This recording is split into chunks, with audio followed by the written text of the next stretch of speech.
Bueno, pues es el último domingo del año. Un año que... Ya te puedo ir para acá, Juan.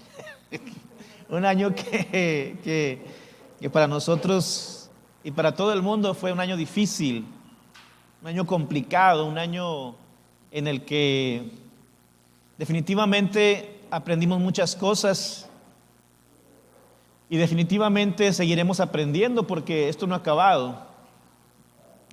Y no solamente hablo de la pandemia, la cual entiendo que ha sido muy complicada. También hablo de la fe, de poder confiar en el Señor con todo nuestro corazón. Hablo del crecimiento y madurez espiritual. Hablo de entregar, rendir nuestra adoración completa al Señor. Y en ese sentido necesitamos una fe para este año 2021, una fe inquebrantable, una fe poderosa, una fe que dependa totalmente de Jesucristo, del Espíritu Santo. Así que esta palabra que voy a compartir el día de hoy, si tú la tomas, tendrás una fe viva para toda tu vida. Como pastor, me gusta que la palabra que expongo o que otros exponen sea sencilla, sea fácil de entender, pero no por eso que sea menor o que sea light, sino que sea poderosa, sustanciosa, pero que la pueda entender un niño de 5 años y toda la gente. Así que espero que esta palabra no sea la excepción. Acompáñenme por favor a Hebreos capítulo 11, donde leímos en un principio, Hebreos 11, versículos 1 y 2. Hebreos 11, versículos 1 y 2.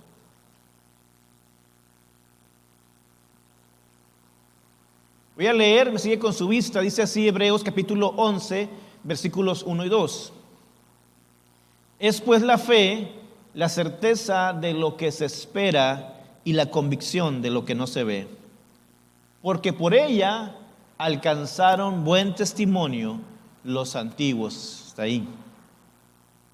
Pero quiero enfatizar este versículo 2 que dice, porque por ella alcanzaron buen testimonio los antiguos.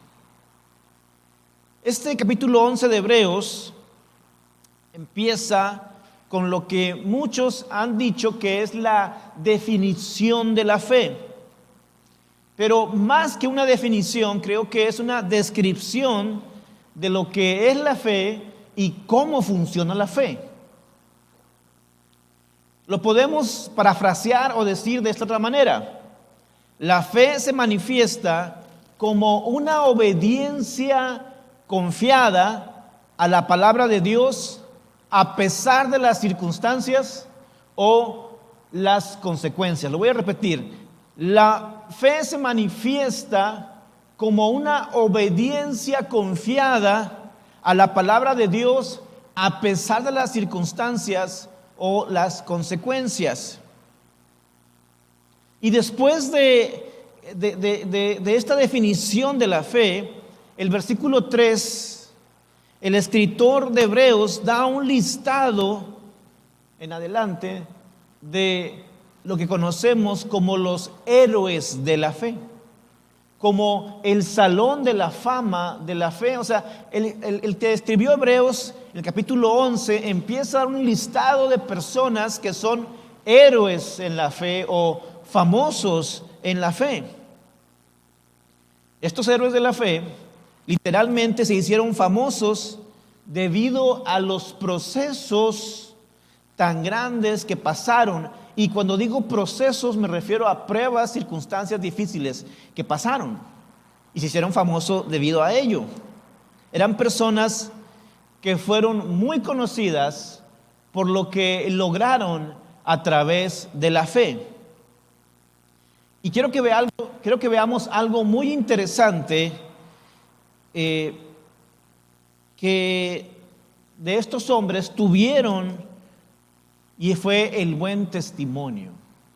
Quiero que veamos que si algo que tuvieron fue buen testimonio mediante la fe. Porque cuando un creyente testifica, cuando un creyente comparte, normalmente habla uno de las cosas que Dios ha hecho por nosotros. Cuando tú estás con un amigo, una amiga, un compañero y le quieres testificar de Cristo, siempre le hablas de las cosas buenas que Dios ha hecho por ti. Es algo normal.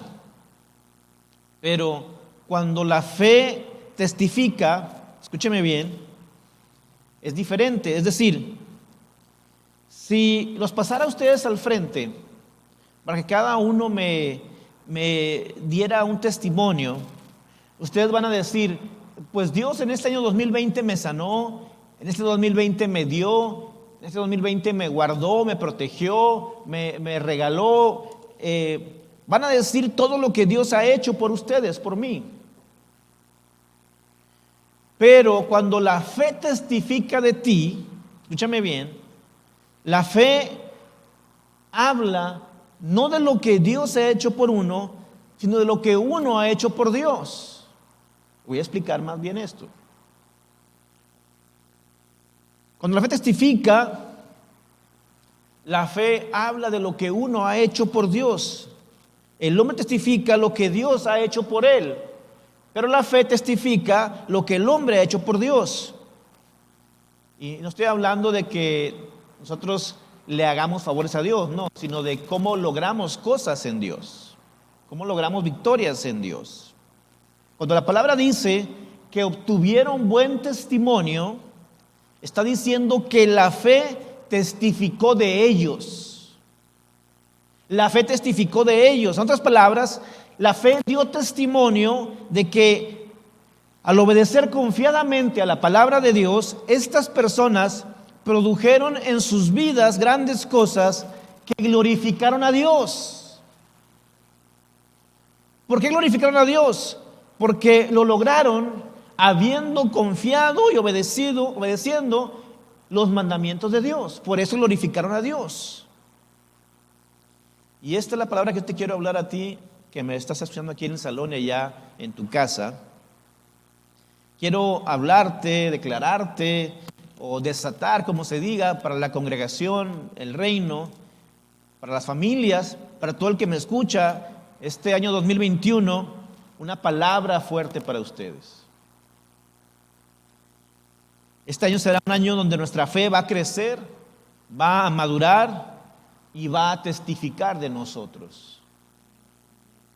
No solo lo que Dios ha hecho por nosotros, sino lo que nosotros vamos a lograr para la gloria del Señor. Yo estoy sorprendido que este año 2020, a pesar de la pandemia, a pesar de la crisis económica, de los despidos, de los negocios que cerraron, a pesar de que muchas iglesias están en problemas y de que mucha gente está en problemas, nosotros como Iglesia del Reino hemos alcanzado más de lo que esperábamos o pedíamos. Incluso las familias de la iglesia, aunque algunos han sido golpeados, por decirlo así, por la crisis, aún siguen de pie y siguen firmes y adelante. Estoy sorprendido cómo Dios ha bendecido a esta pequeña iglesia. Así que hablo a cada uno en particular, a ti, el que me ves allá, pero también hablo a la congregación, a la iglesia del reino, que este año 2021 será un año de grandes logros, grandes avances, grandes conquistas que vamos a vivir por fe, vamos a caminar por fe y a través de la fe, vamos a hacer cosas grandes para Dios, que van a engrandecer el nombre de Dios, van a engrandecer nuestro nombre también, vamos a glorificar el nombre de Dios y también seremos glorificados nosotros. Ahora, no se asuste por lo que estoy diciendo, porque yo sé que ya algunos así como que, caray, ¿cómo que seremos glorificados? Sí, hermanos. Seguramente también allá en casa alguien se sintió incómodo por lo que dije. Pero Dios será engrandecido y usted será engrandecido. Dios será glorificado y usted será glorificado. No se sientan incómodos. Los que tenemos ya más tiempo en el Evangelio, cuando oímos esta frase que acabo de decir,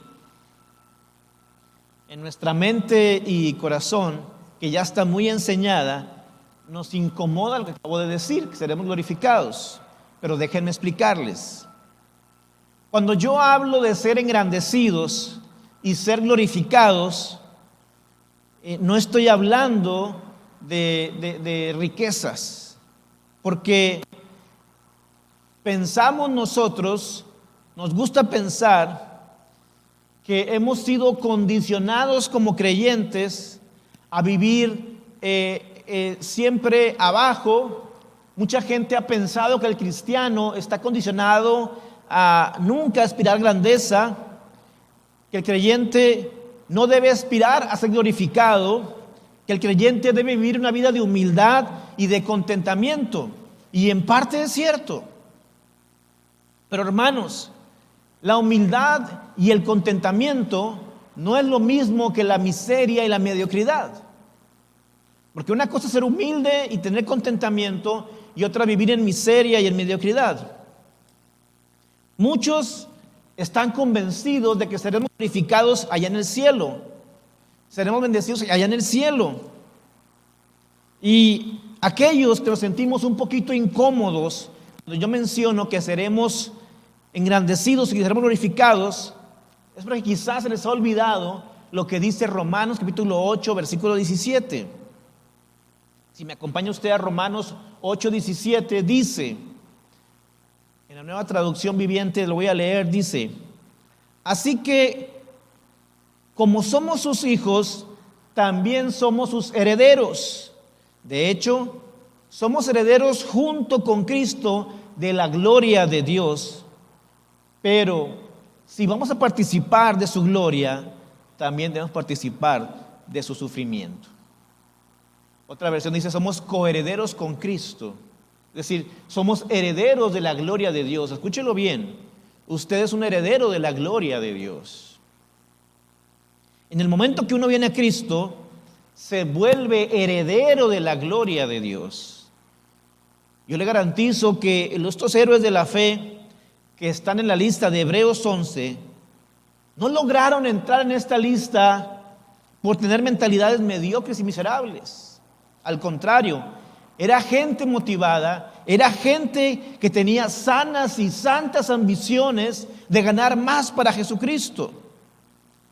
Estas personas le creyeron a Dios y actuaron en fe y vieron grandes manifestaciones.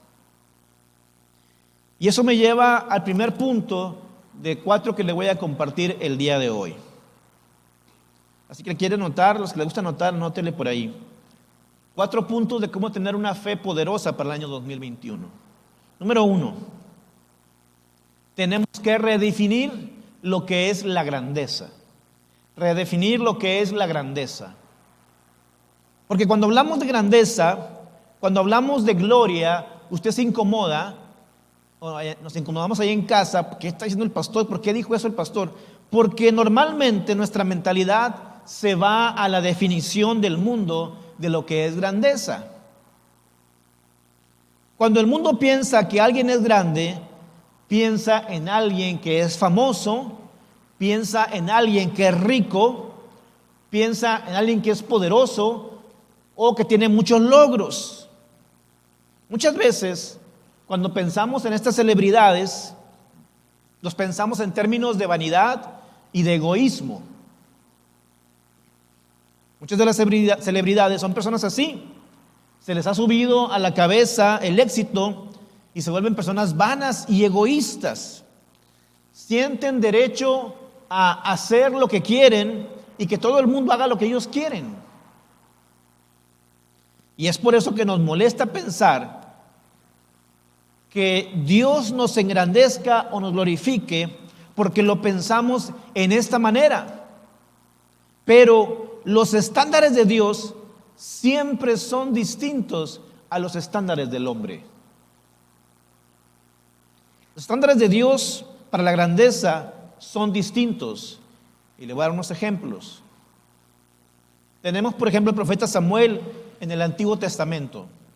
Dios lo manda a ungir un nuevo rey para Israel porque Saúl había sido desechado y Dios iba a ungir un nuevo rey. Entonces llega a la casa de Isaí y va a tomar uno de los hijos para ungirlo y pasa el mayor que se llama Eliab. Y cuando Samuel ve a Eliab, pensó: este es el mero bueno, este grandote va a tomar el trono de Israel. Pero en ese momento Dios le habló a Samuel y le dijo: Samuel, lo que tú consideras grande y lo que yo considero grande son dos cosas diferentes. No juzgues por las apariencias, no juzgues por su estatura, porque yo no veo lo que ven los hombres. Los hombres juzgan por apariencias externas, pero yo miro el corazón. Dios ve el corazón. Es decir, para Dios la grandeza no tiene que ver con tu poder físico, con tu belleza externa, con tu riqueza o con tu capacidad. Dios no ve en eso la grandeza. Para Dios la grandeza es el corazón de David, por ejemplo, humilde, adorador, porque Dios ve el corazón. Otro ejemplo de cómo Dios define la grandeza, diferente a nosotros o distinto a nosotros. Si yo dijera que alguien trajo una ofrenda muy grande, pensaríamos normalmente en que alguien dio mucho dinero. Pero para Jesús, una ofrenda grande no tiene que ver con la cantidad de dinero. En una ocasión, él estaba viendo cómo la gente ofrendaba en el alfolí, en el templo. Y dice que una mujer viuda dio sus últimas 2 monedas. Jesús llama a sus discípulos y les dice: ¿ven todo lo que echaron esos ricos? ¿Y vieron lo poquito que echó esa viuda? Le dice Jesús a los discípulos: ¿quién dio más? Y se quedan ellos pensando. De cierto les digo que la viuda dio más, porque ella dio no de lo que le sobraba, sino que ella dio de su necesidad, dio lo último que tenía.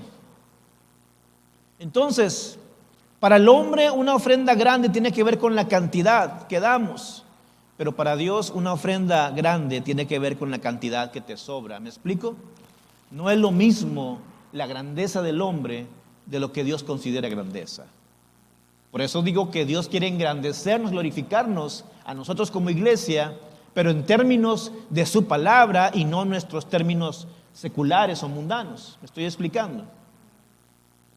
Dios tiene diferentes estándares para medir la grandeza. ¿Qué es grandeza para Dios en términos de la fe? ¿Qué es la grandeza para Dios en términos de la fe? Lo podemos ver en el llamado que Dios le hizo a Abraham en el Antiguo Testamento. Dios decide formar una nación por la cual vendrá la redención del mundo, la promesa que Dios hizo en el huerto de redimir al mundo entero. Él llama a un hombre, Abraham, y leemos en Génesis capítulo 12, versículo 2, la siguiente promesa.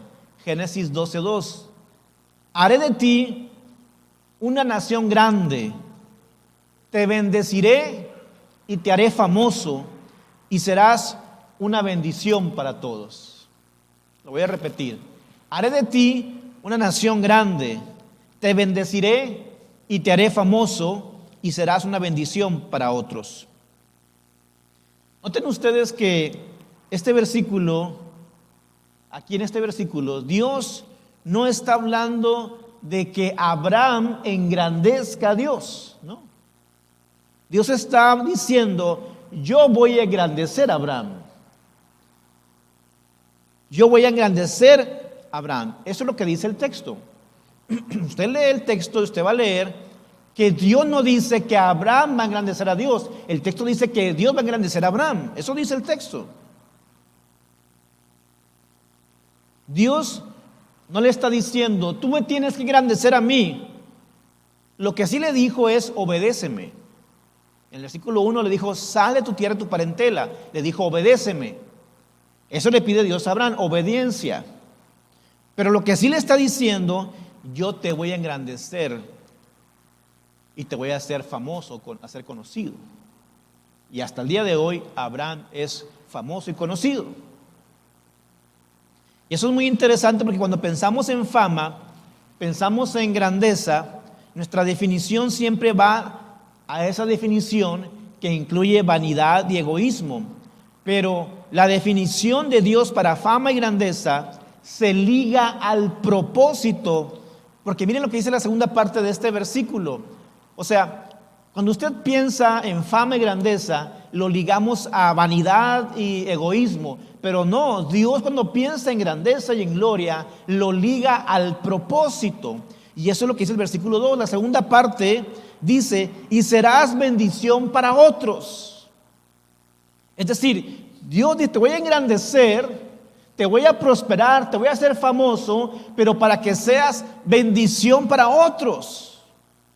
Y ahí es donde no hemos entendido nosotros que Dios quiere glorificarnos, Dios quiere engrandecernos, pero para hacer bendición a otros. Se tiene que acabar esa época en que los cristianos se disculpan por recibir bendiciones. Por el contrario, deben aceptarlas y deben bendecir a otros con esas bendiciones. ¿A qué me refiero? Yo encajaría, aunque estoy saliendo de eso, en lo que acabo de decir, porque antes cuando alguien me decía, pastor, no sé, qué bonita casa compró. Ay, no, hombre, mira, es que es una casa chiquita y la compré en oferta y ahorramos. Hermanos, tratamos de minimizar la bendición de Dios.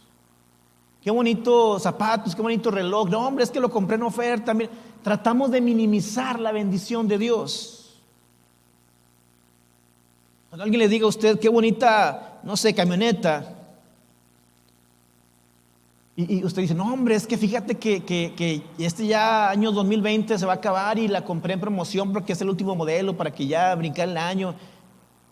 Y puede ser verdad lo que está diciendo,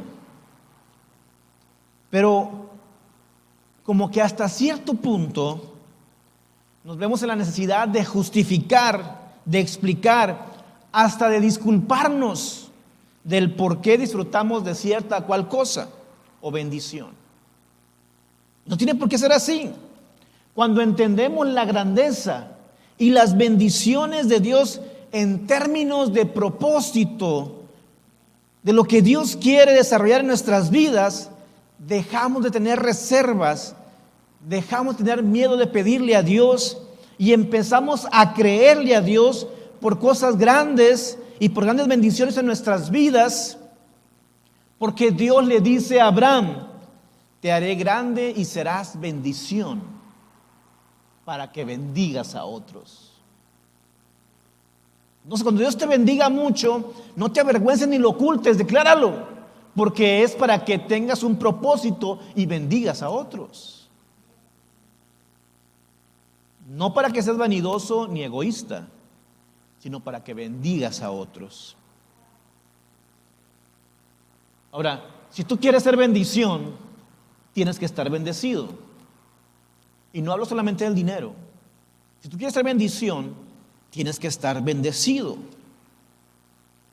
Cuando yo hablo de una fe para el 2021 y de las grandes cosas que Dios quiere que hagamos, que seamos grandes y glorificados, es porque Él tiene grandes propósitos para usted y para la iglesia, para usted en particular, para ti en particular y para la iglesia en general. Él tiene grandes planes para que yo haga en su nombre. Por eso me quiere bendecir. Me quiere bendecir para que yo sea de bendición a otros. ¿Me estoy explicando? Los cristianos hablamos mucho de engrandecer a Dios. Y no está mal decir eso, no está mal. Pero hay que entender que no es literal. No es literal porque en realidad no hay nada que podamos hacer para engrandecer a Dios. Literalmente no. Hablamos de engrandecer a Dios en términos de que nuestra mente, corazón, tengan una perspectiva propia de quién es Dios, pero Dios es. O sea, yo digo, vamos a engrandecer a Dios, pero no hay nada que yo pueda hacer para engrandecerlo. Lo digo para que mi mente y mi corazón se alinee en quién es Dios, pero Dios ya es. Moisés le preguntó a Dios, oye, si me dicen quién te envió, ¿qué les voy a decir? Y Dios le contestó, yo soy el que soy, te he enviado. Yo soy. No hay nada que podamos hacer para que Dios sea más grande, ni tampoco para que sea más pequeño. Dios es, Él es quien es. Pero Dios sí nos puede engrandecer a nosotros. Dios sí nos puede engrandecer a su iglesia, a su pueblo. Dios sí puede engrandecer a sus hijos. Dios sí puede engrandecer a la iglesia, el reino. ¿Por qué? Porque hay un propósito para la iglesia, para tu vida. Hay un propósito para las familias de esta iglesia. Quiere que seamos bendición a todas las naciones. Quiere que hablemos de Jesucristo a todas las naciones. Quiere que el Espíritu Santo nos gobierne y vayamos a todo el mundo a predicar el Evangelio. Por eso Dios quiere bendecir esta iglesia. Entonces, cuando uno deja de ser egoísta, cuando uno deja de ser vanidoso y empieza a vivir en términos de grandeza de su propósito divino, pierde todo miedo y reserva para empezar a creerle a Dios que hará cosas grandes por nosotros. En algún momento debemos cambiar la mentalidad, dejar de pensar, de ser personas que piden para ser personas que dan. Insisto, no hablo solo en términos de dinero, sino en oración, en poder, en milagros. Dejar de pedir oración para yo orar por los enfermos. Dejar de pedir milagro para yo pedir que se haga un milagro. ¿Me explico? Dar, no solamente pedir. Mi oración ha cambiado últimamente y espero que el reino también cambie. Antes yo oraba, Señor, envía a alguien que me traiga $1,000,000 para resolver mis problemas, ¿verdad? Una ofrenda sustanciosa. Pero ahora yo digo, Señor, ayúdame a bendecir a otras iglesias, ayúdame a ser de bendición para otros. Todavía no he regalado $1,000,000, ¿verdad? No se ha cumplido. Pero los que me conocen saben que me gusta más dar que recibir. Pero esa es mi oración. No voy a pedir que me envíes a alguien a bendecirme. Voy a pedir que me envíes a mí para bendecir a otros. Y es ahí donde Dios nos quiere llevar al 2021. Que seamos nosotros la oración contestada de alguien más. Que seamos vasos de honra, que llevemos la gloria del Señor a alguien más. Dios quiere llevarnos a ese punto, ser instrumentos en sus manos para ser oración contestada de otros. Por eso hay que redefinir lo que es grandeza. Grandeza no es que alguien venga a bendecirme. Grandeza es que yo salga a bendecir a alguien más. Grandeza no es que sea rico, famoso y vanidoso, egoísta. Grandeza es que yo tenga para regalar a otros y prosperar a otros. Vamos a leer otra vez Romanos 8, 17 y 18. Romanos 8, versículos 17 y 18 dice... Voy a leer la nueva traducción viviente, dice: así que como somos sus hijos, también somos sus herederos. De hecho, somos herederos junto con Cristo de la gloria de Dios. Pero si vamos a participar de su gloria, también debemos participar de su sufrimiento. Lo voy a repetir. Pero si vamos a participar de su gloria, también vamos a participar de su sufrimiento. Digan amén, como este rato, hermanos. Amén, también, sufrimiento también. Es parte del bueno sufrimiento. Acuérdese que la grandeza de Dios no tiene nada que ver con vanidad, con riquezas, con recursos, con poder, con arrogancia, con altivez, no. Grandeza ante los ojos de Dios tiene que ver con propósito. ¿Para qué? ¿Para qué soy bendecido? Pero para que cumplamos ese propósito, para que Dios nos dé grandeza, para hacer bendición a otros, a veces tenemos que ser quebrantados. A veces ahí tenemos que sufrir. Se cuenta la historia de una niña que cantaba ópera y que era sumamente buena en cantar ópera. Y tenía un maestro que le instruía en vocalización, solfeo, no sé. Y este maestro la instruyó a esta niña pequeña de 10 años, pero llegó un momento en que él se sintió ya rebasado por ella, así que tuvo que buscar a alguien más que le enseñara. Entonces él buscó un maestro reconocido a nivel mundial en ópera y lleva a esta niña con ese maestro y le dice: mira, escúchala, ella es buenísima, es la mejor. Este maestro la escucha y el maestro reconocido a nivel mundial dice: sí, realmente ella es muy buena, ella tiene la capacidad de traer placer al oído, pero no tiene la capacidad de conmover los corazones, porque no ha sufrido. ¿Ustedes han dicho alguna vez que hay cantantes que cantan con sentimiento? Porque han sufrido. Entonces, a veces tu mayor potencial se desata a medida que tú eres quebrantado. El sufrimiento es bueno para tu vida. Cuando hablamos de unción en los términos cristianos, círculos cristianos, la unción es una metáfora de cómo se ungía con aceite de oliva a los sacerdotes, a los reyes, a los profetas. Pero la oliva, para convertirse en ese aceite de la unción, tiene que ser quebrantada, exprimida, deshecha, para que fluya el aceite. Entonces, hablando metafóricamente, para que tú desarrolles ese don que Dios te ha dado, ese talento, ese llamado que Dios te dio, tienes que ser quebrantado para sacar lo malo de ti y sacar también lo mejor de ti. Entonces Dios te dice: te voy a hacer grande, vas a compartir mi gloria, pero también mi sufrimiento. Pero todo con un propósito: ser de bendición para otros.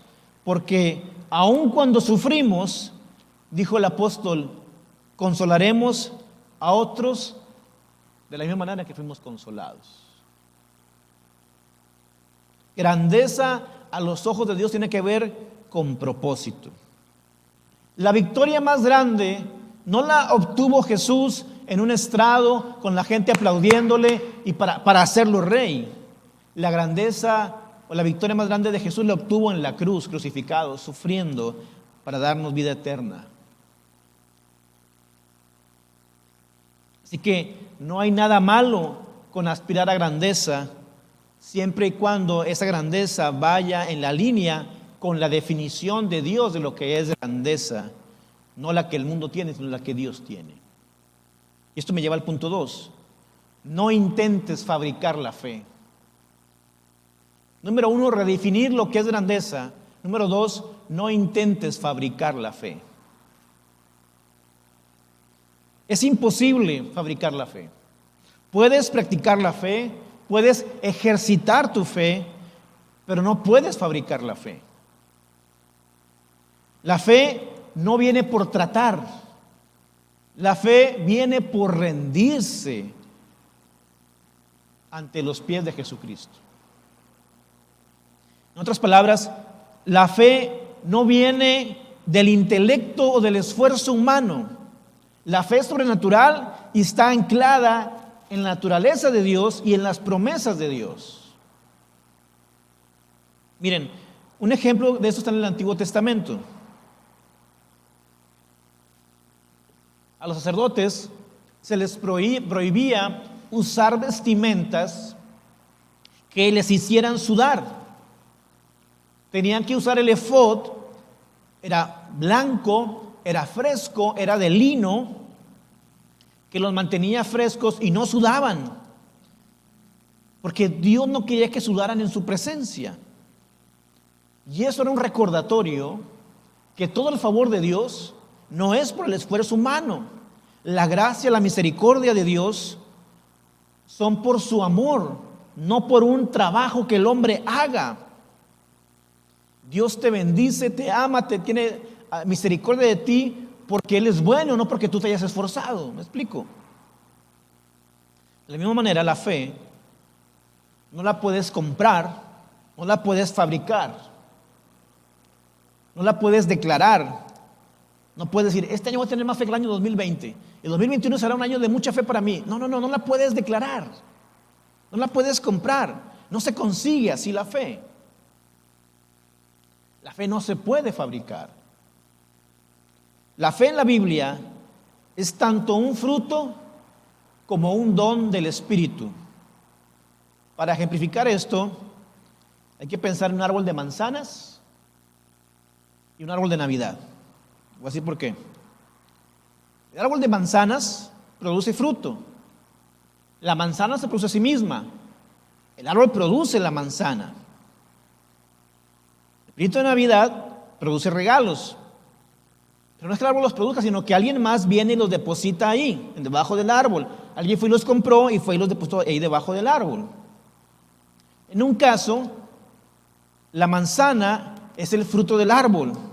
En otro caso, los regalos son un don, son un regalo de alguien más que trajo para otra persona.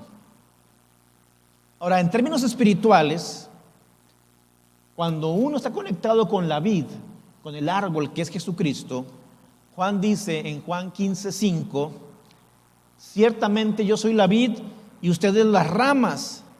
Los que permanecen en mí y yo en ellos producen mucho fruto. El fruto no se produce solo, el fruto es producto del árbol. Entonces, el fruto del Espíritu, la fe, se produce mientras uno esté conectado a ese árbol que es Jesucristo. Ahora, el regalo de la fe, el don de la fe, tampoco se produce. Eso lo da el Espíritu. Pero de todas formas, la fuente es Jesucristo. Él da la fe. Entonces, mientras estemos conectados con Cristo, podemos hacer crecer la fe, no como consecuencia de un esfuerzo humano, sino dependiendo de Cristo. Ahora, usted se preguntará, tú te preguntarás, ¿y cómo estoy conectado a Jesús? Es muy simple, orando todos los días, leyendo la palabra todos los días, viviendo en amor, no guardar rencores, aprender a perdonar a los demás, siendo obedientes a la palabra, a la autoridad, siendo obedientes a quien esté por encima de ti, no maldecir a nadie, no odiar a alguien, no despreciar a nadie, no ser rencorosos. Solo así podemos permanecer en Cristo. Congregándonos también es parte de permanecer pegado a Cristo. Si tú estás pegado a Cristo, vas a producir fe. Tú no la puedes fabricar, pero si estás conectado con Cristo, Dios traerá el fruto de la fe a tu vida. Número 3, confía en la medida de tu Dios sobre la medida de tu fe. Confía en la medida de tu Dios sobre la medida de tu fe. Y aquí tengo buenas noticias para aquellos que tienen poca fe o que piensan que tienen poca fe. Porque Los que sienten que tienen poca fe se sienten descalificados para ver cosas grandes, porque no tienen mucha fe. Pero te equivocas. Tú tienes que aprender a confiar en la medida de Dios por encima de la medida de tu fe. Ahora, ¿sabías tú que Dios te permite tener una fe pequeña? Él te da la chance de que tengas una fe pequeña. Jesús dijo, si tuvieras fe como el grano de mostaza, serías capaz de decirle a esta montaña, vete al mar, y sería echada al mar. Como el grano de mostaza. La cuestión no es la medida de tu fe, grande o pequeña. La cuestión es en quién estás poniendo tu fe. Dios te da la oportunidad de tener una fe pequeña, porque Dios es grande. El poder no está en el tamaño de tu fe, sino en quién es el que está detrás de tu fe. Jesús Todopoderoso. Hay mucha gente que no tiene mucha fe, pero Dios la sana. Hubo quien le dijo a Jesús, ayuda a mi incredulidad, y Dios le ayudó. Hebreos 11:1 dice, es pues la fe, la certeza de lo que se espera, la convicción de lo que no se ve. Es creer en lo que todavía no se materializa. Te lo voy a decir de esta manera. La fe es como un cheque. Alguien tiene, hoy en la tarde alguien va a tu casa y te da un cheque por 10,000 pesos. Digan amén. Así que el cheque, lo que digan amén, lo van a recibir, ¿verdad? El cheque en sí no es el dinero.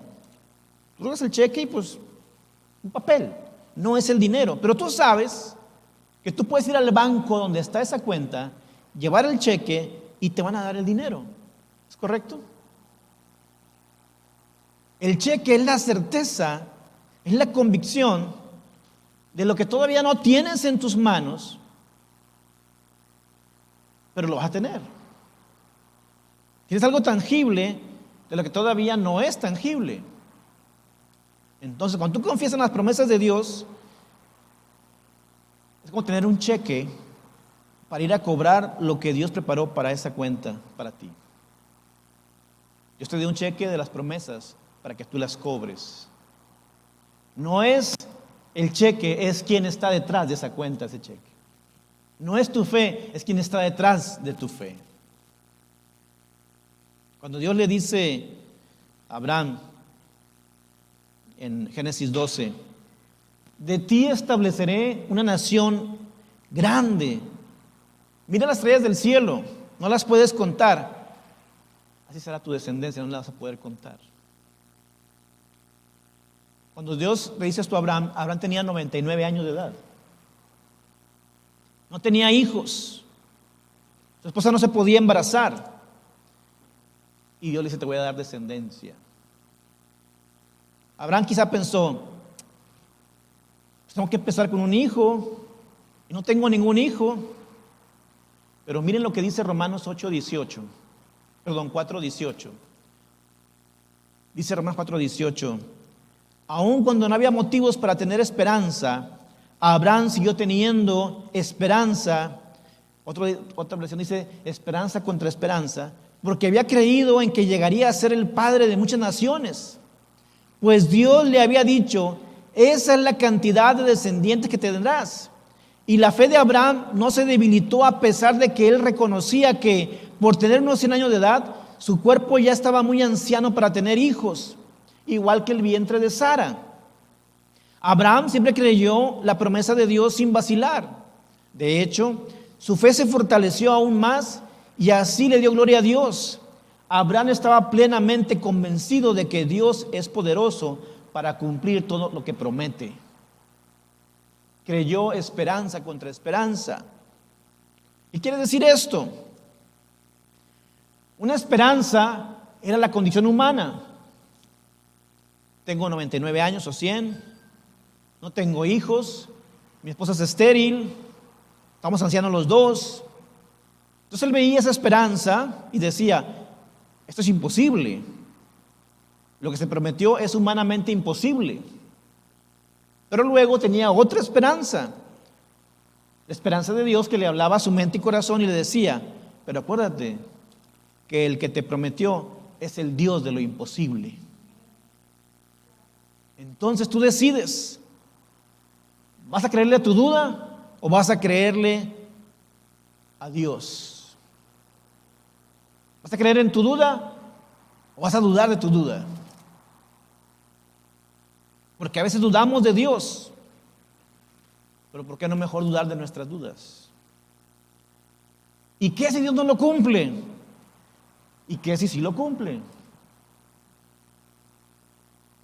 Se requiere el mismo esfuerzo para pensar positivamente como para pensar negativamente. Entonces, cuando Dios dice que promete algo, Él lo va a cumplir. Dice el pasaje que Abraham creyó sin vacilar. No es que no tuviera dudas, no es que no ignoró su situación, es más, él meditó en su condición, consideró su edad, consideró que era anciano, tomó eso, todo eso lo tomó en consideración, pero llegó el momento en que Abraham tomó una decisión: me voy a ir con la esperanza de Dios y no con la esperanza humana. En el momento que escoja una, a esa me voy a aferrar, y se aferró a lo que Dios le había dicho. Pero voy a creer a Dios porque Dios es capaz de cumplir todo lo que Él me ha prometido. Dice la Biblia que su fe le fue contada por justicia. No se trata de lo que Abraham hizo, sino de haber creído en lo que Dios dijo que iba a hacer. El enemigo te hace pensar que la fe verdadera se manifiesta cuando no hay dudas, pero eso es mentira. El hombre siempre va a tener cierta incertidumbre, cierta duda, porque es de humanos. Sin embargo, la fe no tiene que ser limitada por tus dudas, porque tienes un Dios grande. Si tú le traes tus dudas, Él actúa a favor aún a pesar de eso. Cuando tú decides seguir creyendo y obedeciendo, Él es fiel a su promesa. Y no es la medida de tu fe la que hace el milagro, sino la medida de Dios la que hace el milagro. Quizá usted esté pensando en este momento: pastor, ¿y qué de aquellos hombres que Jesús les dijo hombres de poca fe? O de la reprensión de Pedro cuando se estaba ahogando en el mar y que Jesús le dijo: hombre de poca fe, ¿por qué dudaste? ¿Qué de ellos? Cuando Jesús le dice hombre de poca fe, en realidad tenían mucha fe los discípulos, solo que habían puesto su fe en algo equivocado. Cuando viene la tormenta, están en el barco los discípulos, ellos confiaban más en la barca que en Jesús que iba en la barca. Por eso Jesús le dice hombres de poca fe, porque en comparación con la fe que tenían en la barca, a él, su fe era poca. Era una reprensión no tanto por la medida de su fe, porque no los estaba regañando por el temor que tenían o por las circunstancias que amenazaban su vida. Jesús les reprendió porque habían puesto su mayor medida de fe en el lugar equivocado, no en él, sino en la barca.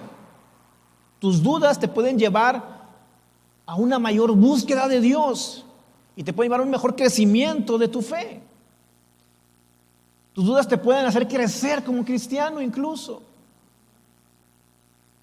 Así como la oscuridad se requiere para que la luz brille, a veces la duda es necesaria para que tu fe crezca. Quiere decir que no tienes que tener todas las respuestas. Quiere decir que no tienes que ser parte del salón de la fama. Quiere decir que no tienes que tener una maestría en teología, un doctorado en divinidades, la lista de los héroes de la fe de Hebreos 11. Todos ellos eran imperfectos, eran débiles, se veían necesitados. Algunos de ellos eran escandalosamente pecadores. Jacob está en la lista, que era mentiroso.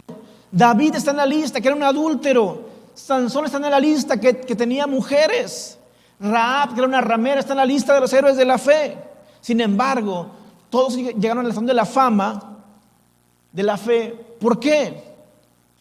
Porque no era su fe, era la medida de su Dios la que los calificó en medio de sus circunstancias. El día que tú llegues a un momento en que no tengas dudas, que no haya incertidumbre, felicidades, has llegado al cielo. Pero mientras estés aquí en la tierra tendrás dudas e incertidumbre. Pero aprovéchalas para crecer en fe. Número 4, ya voy a terminar. La fe se vive, no se siente. Vive por fe, no por emoción. La fe se vive, no se siente. Vive por fe, no por emoción. El autor de Hebreos, antes de anotar el capítulo 11, nos escribe, capítulo 10, versículo 38, dice: mas el justo por la fe vivirá. En otras palabras, la fe es algo que se tiene que ejercitar tangiblemente. Es decir, hay que accionar la fe. La fe no es una emoción, la fe se vive. La fe es actuar, pues Dios dice la verdad. No sentir, no decir, no soñar, no reclamar, actuar en fe. La fe es actuar como que ya es lo que todavía no es, para que llegue a ser, simplemente porque Dios dijo que así sería y punto. La fe es actuar como que ya es lo que todavía no es, para que llegue a ser, simplemente porque Dios dijo que sería. Y debemos estar agradecidos con Dios que la fe no es una emoción, porque a veces nuestras emociones nos van a traicionar. Si fuéramos gente que vivimos por emociones, no conquistaríamos las grandes cosas que Dios nos quiere dar. Esto me recuerda al cruce del Mar Rojo. Cuando salió Israel de Egipto, iban perseguidos por Faraón, llegaron al Mar Rojo, allí el océano enfrente de ellos, 2 millones de personas para cruzar ese Mar Rojo. Y Dios le dijo a Moisés: extiende tu vara y el mar se va a abrir. Y el mar se abrió, y entonces dice la Biblia que pasaron en seco. Imagínense ustedes el mar abierto y una pared de agua aquí, otra pared de agua acá, y la gente pasando por tierra seca. Creo que en esos 2 millones de personas había todo tipo de fe. Había gente que decía: mira qué grande es Dios, nos ha abierto el mar para que pasemos en seco, mira el poder de Dios, mira los peces, mira cómo pasamos todos en seco. Iba gente muy contenta por lo que Dios estaba haciendo. Pero quizá iba otra gente: ay, Dios mío, no quiero ver, me voy a ahogar. Pero pasaron en seco todos. ¿Por qué? Porque fueron capaces de actuar a pesar de lo que sentían. Tanto el más confiado como el más miedoso actuó en fe de lo que estaba viviendo. Pero pasaron todos. Gracias a Dios que la fe no es una emoción, que tú puedes actuar en fe a pesar de lo que sientas. Es más, voy a decirles de una vez, algunas de las más grandes conquistas que tendremos será este año 2021. Tú conseguirás muchas cosas grandes para Dios y para tu vida, y quizás lo harás con miedo, con temores, porque nuestras más grandes victorias están del otro lado del temor. Porque la fe sin obras es muerta. Tenemos que actuar. Hubo alguien que dijo: ¿y no les da miedo rentar ese edificio? Y les decimos: sí, nos da miedo, la verdad. Sí, nos da temor y nos sentimos incapaces. Pero nunca hemos dejado de creer y de obedecer. Nunca hemos dejado de actuar. Nunca hemos dejado de creerle a Dios. Nunca hemos dejado de hacer lo que Dios nos ha llamado a hacer. Y no es el tamaño de mi fe, es el tamaño de mi Dios el que hace las cosas. No es que no tenga temores, no es que no tenga dudas, no es que no me invada las emociones negativas. Sin embargo, no me han detenido. Sigo caminando en fe. Gracias a Dios que la fe no es una emoción, la fe es acción y tú eres capaz de actuar a pesar de tus emociones. Si tú actúas a pesar de tus emociones, Dios va a honrar tu fe. Solamente en 2 ocasiones Jesús dice, grande es tu fe. Escúcheme bien, solamente en 2 ocasiones Jesús dice, grande es tu fe. Lo interesante es que cuando lo dijo esas 2 veces, nunca se lo dijo a un judío ni a un religioso.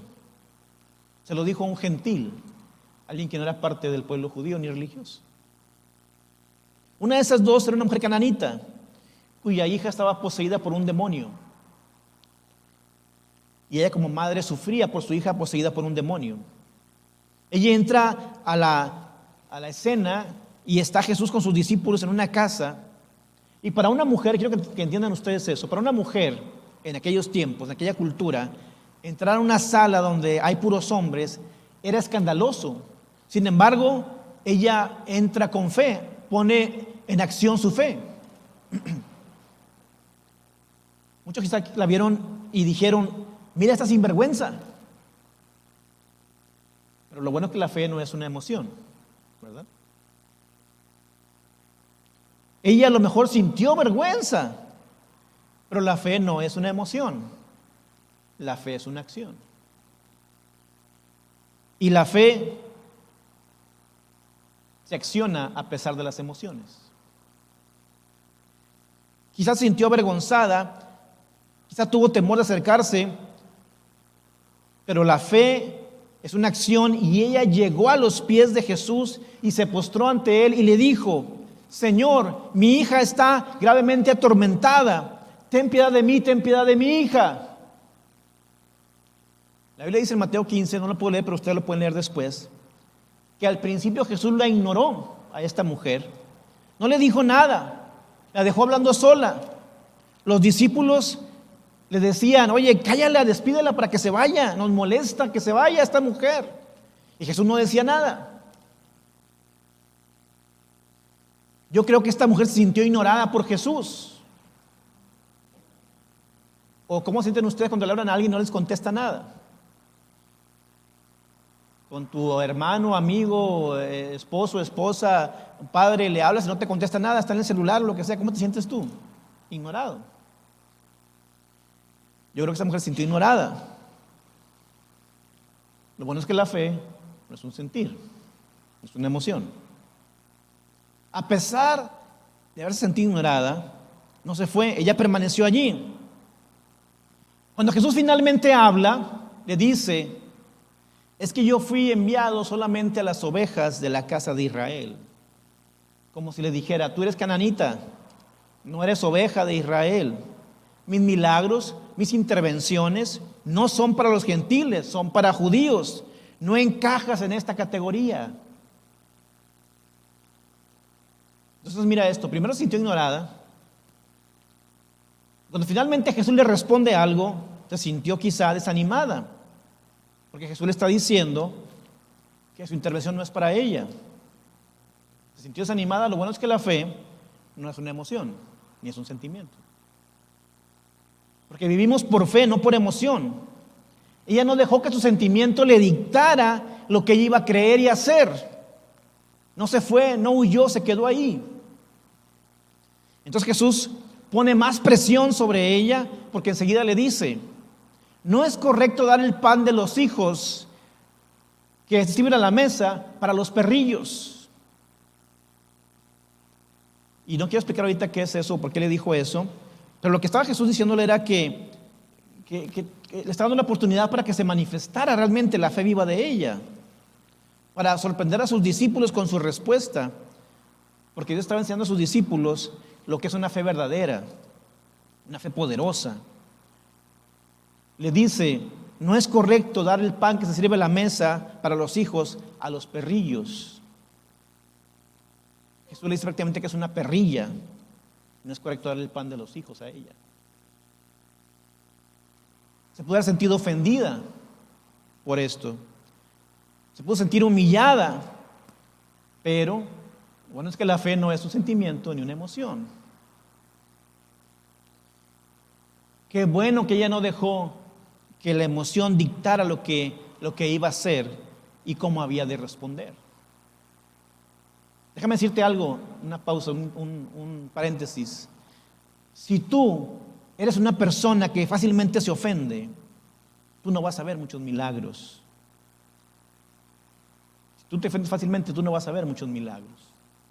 Si tú no puedes soportar un silencio de Dios, un no de Dios, un espérate de Dios,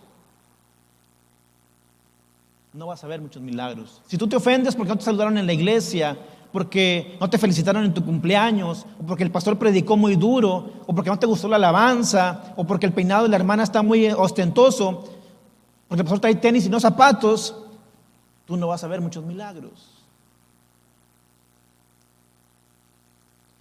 Ella pudo haberse sentido ofendida, pero mira lo que dice ella. Mira lo que la fe es capaz de hacer. Ella dice, sí, Señor. Sí, como diciendo, estás en lo correcto. No te voy a contradecir y te voy a llamar Señor. Me someto a lo que tú digas, dice ella. Pero aún los perrillos tienen derecho a pararse a un lado de la mesa para comer de las migajas que caen de la mesa. Cuando ella dice esto, Jesús dice, cuán grande es tu fe, que se haga conforme a lo que has pedido. Y de ese momento su hija sanó al instante. Se sintió ignorada, se sintió rechazada, se sintió ofendida, se sintió humillada. Pero lo bueno es que la fe no es una emoción ni un sentimiento. Ella dijo, no voy a dejarme guiar por mis sentimientos, voy a seguir creyendo a pesar de lo que estoy sintiendo. Dios va a hacer la obra. Ella piensa, lo que está en el pan está en la migaja también. Si hay milagros en el pastel, hay milagros en las migajas también. Es como a ustedes que hacen pasteles, las mujeres que hacen pasteles. Si tienen en un pastel ¿qué le echan? Leche, harina, ¿qué más le ponen? Azúcar, no sé, lo que le pongan a un pastel. Lo que está en el pastel también está en la migaja. Ella dijo, yo puedo comer de esas migajas y puede venir mi milagro de ahí. La pregunta en esta hora es, ¿podrás tú superar ese sentimiento de ofensa, de rechazo, de temor y decidir actuar en fe? Porque la fe no es un sentimiento, no es una emoción, la fe es acción. Podrás tú decir, no me voy a dejar guiar por mis emociones, voy a confiar en lo que Dios es, porque si Dios está en el pastel, también está en la migaja. De la misma manera que Jesús testificó de la mujer cananita, también Jesús testificará de tu vida y de la iglesia, el reino. Porque el objeto de nuestra fe es Dios Todopoderoso para hacer cosas grandes en este año 2021. Derribaremos gigantes, conquistaremos tierras. Nosotros creceremos grandemente como iglesia y cada familia será bendecida sobrenaturalmente. Porque la fe no es una emoción, es un sentimiento. Nosotros caminamos en fe porque es una acción. Si lo crees, lo puedes recibir este año. Pero depende de ti y nadie más. Vamos a estar